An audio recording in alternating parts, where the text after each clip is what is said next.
firstly, Guy Havard from Sky Sports, please. Morning, Stephen. Just to check, really, obviously we know all the COVID situation. Have you any injury worries for tomorrow night's game?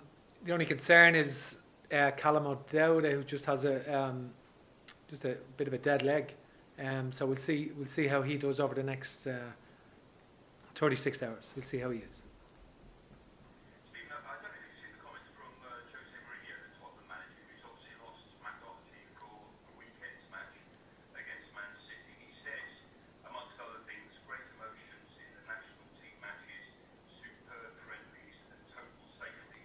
Obviously, a degree of sarcasm there, but can you understand his frustration and other club managers' frustration at losing their players?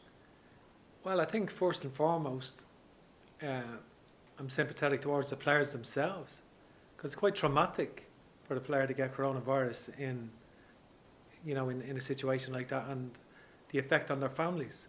So first of all, I think that's lost sometimes. I think that's, first of all, we must have a degree of sympathy for the players themselves. They put themselves out there, they sacrifice themselves, and I think it's that's my sympathy would be to the player first of all. Secondly, yeah, it isn't ideal for clubs. We must acknowledge that it's not ideal at all, and it's not ideal for international teams either. So certainly, we all have to live with this situation at the moment, and so that's how I see it. You have no concerns over the safety of the procedures. You have seemed to be hit with a lot of COVID infections, haven't you? Well, I think in the last month, we weren't hit with a lot of infections.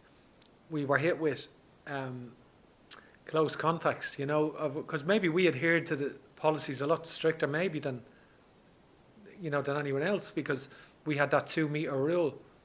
So we're following, the HSE guidelines, so we did. So we didn't have any more than anyone else, I would say, but we had eight ruled out, because two with it and 6 with close contacts in the last camp.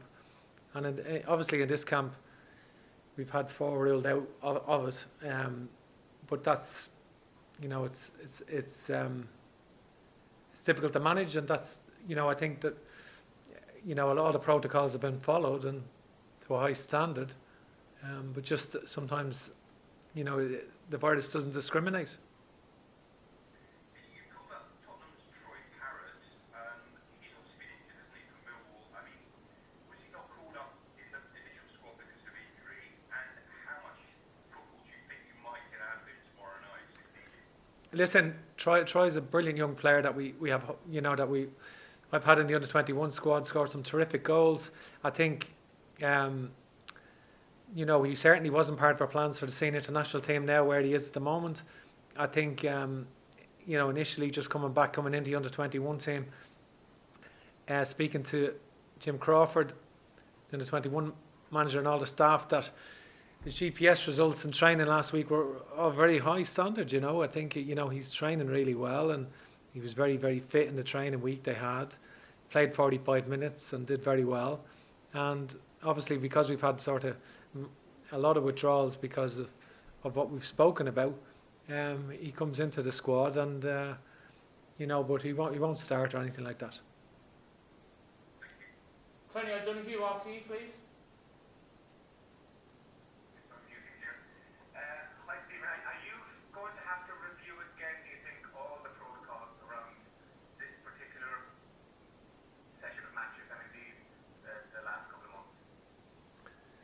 Well, I think, to be fair, the protocols are quite stringent, and I think, as I said earlier, Tony, we in the last camp, we didn't have many. We had 2, but obviously 4 to 6 were ruled out as close contacts. So that was that was a reality, So we were very, very strict in our adherence to the HSE guidelines, in a way, in the 2 metre rule, in the way that other countries don't have to, because they had a 1 metre rule or 1.5 metre rule. So I think so we were really punished, or the situation was obviously on the flights. So we tried to change. That's why we had 2 options really. People say, we could have taken this friendly or that friendly, but we couldn't. we had two options. The agreement was in place to play Slovakia in the playoff. Northern Ireland were to play Bosnia, and whoever didn't win played each other. So that was the agreement. Then obviously the option came up to play England when their friendly was cancelled, or travel to Bosnia.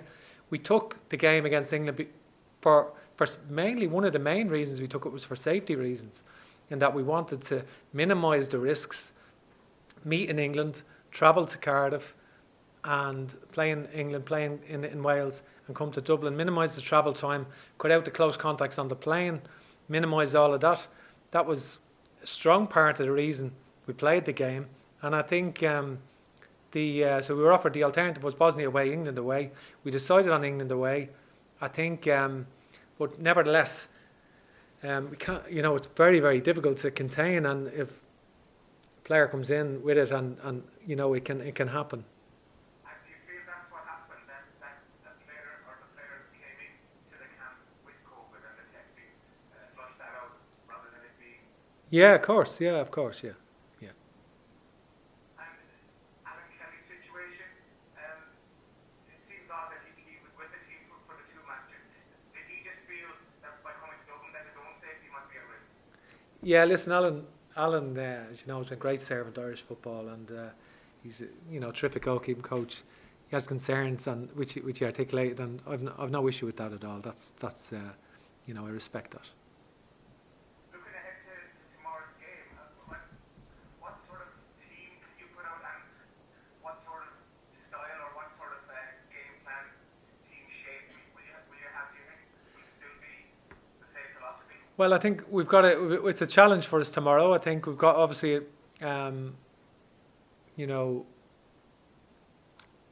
we're missing a high number of players. I think it's a challenge for us, but it's nevertheless we must prepare well and make sure we're ready. And it's an international, it's an important game in Group B, and it's opportunity for some players who it's a great opportunity for several players. And I think one of the things that it increases. One of the things that we've come in for a bit of criticism, that's fair enough. That's part of the territory when you don't win games. I accept that. I think, but one of the things that we've seen is that we have a bit of depth in both matches against Wales, even though we're missing a high number of players. And Wales have a good front three, and Gareth Bale, Daniel James, and Brooks, not to mention Ramsey into the game in Dublin. And yet we've matched them for 90 minutes in both games. And I think with a lot of players missing. And I think certainly, they've been a good template. Wales have been interesting because they blooded a lot of young players probably 3 or 4 years ago. They blooded a lot of young players 3 or 4 years ago. Now their players are in their early 20s or early 20s, and I think we've blooded a lot of players in the last couple of months, probably more than any time in recent history. A lot of players are getting vital experience, and it's a great opportunity for some players today. And I think hopefully, or against Bulgaria, and hopefully they can take it.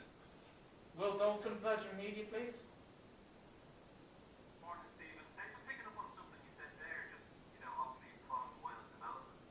Do you think then it's going to take that sort of time period? We're looking at kind of 3 to 4 years before we see some of these players feel comfortable on the international stage and kind of claim their spot in your starting 11. No. I think, listen, we're focused on, obviously tomorrow's game is very important, and then we focus on the World Cup qualifiers in March, and I think by then we'll have a back of players available in the back four: Seamus Coleman, Matt Doherty, John Egan, Enda Stevens. We'll have players like James McCarthy and Harry Arter available, attacking players like Aaron Connolly and Callum Robinson, and other players that's just off the top of my head. I'm sure there's other players I've left out. I think so we will have a lot of players available in March, and these players that are getting their opportunity will supplement that and create competition for places and create an environment where we're led to believe there could be 3 qualifiers in March in the World Cup series. And if that is the case, you need a squad. And I think we're building a squad of players that will be available for the World Cup qualifiers in March. Listen, one thing we know we need at the moment goes looking at your attacking options.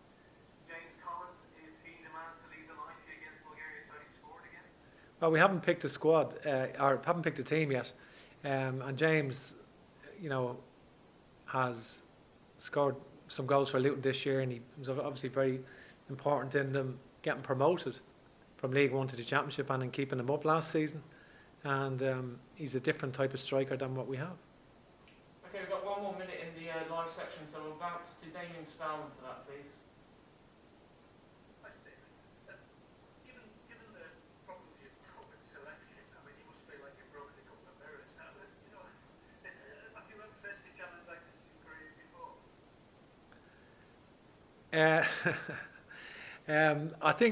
I don't think anyone has. But listen, you know, there's nothing we can do about that. We can only manage the situation, and I think the